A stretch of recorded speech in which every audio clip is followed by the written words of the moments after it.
যুদ্ধাপরাধীর নামে শোক প্রস্তাব নিয়েই পুরো পার্লামেন্ট একটা কলঙ্কজনক অধ্যায়ের মধ্য দিয়েই তার কার্যক্রম শুরু করলো। শোক প্রস্তাবেরও তো একটা হিসাব আছে। হ্যাঁ, ঠিক আছে, যারা পার্লামেন্ট মেম্বার ছিল তাদেরকে করলেন, আমার পছন্দ হোক না হোক সেটা তো অন্য আলোচনা। কিন্তু আপনি মুক্তিযুদ্ধের বিরোধিতাকারী, দণ্ডপ্রাপ্ত, তো আপনি দণ্ডপ্রাপ্ত না তো বলছেন না, তারও শোক প্রস্তাব করলেন এবং গ্রহণ করলেন, তো এইটা তো কোনোভাবেই গ্রহণযোগ্য না। আপনি তো এটাকে অন্য মাত্রা নিয়ে এলেন। এখানে অনেকের নাম আসে নাই, আমি জানি না জাফরুল্লাহ চৌধুরীর নাম আসছে কিনা, আসেন। তো একটা নাম বললাম, এরকম আমি তো শত শত নাম বলতে পারি। এখন কথার কথা, এইগুলো অনেক সময় আমরাও তো ভাই দলের শোক প্রস্তাব নানা ধরনের করি, আমরা একটা ক্যাটাগরি বেছেও নিতে পারতাম যে এখানে সব পারবো না, আমি কিন্তু সব হবে আশাও করছি না।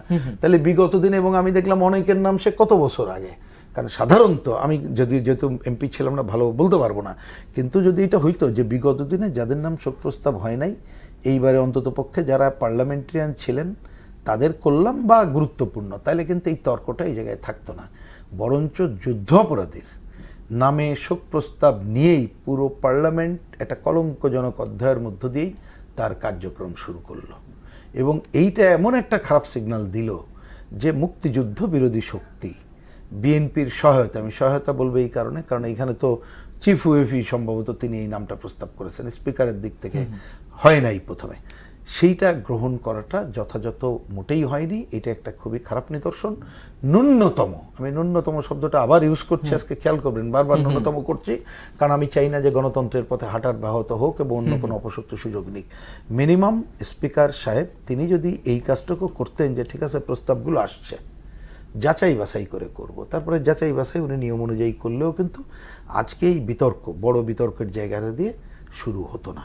সুতরাং এইটা কোনো ভালো কাজ হয়েছে মনে করি না। আমরা এটা নিন্দা করেছি শুধু না, আমরা মনে করি এটা যদি অব্যাহত থাকে ইতিহাস ক্ষমা করবে না এই পার্লামেন্টকে।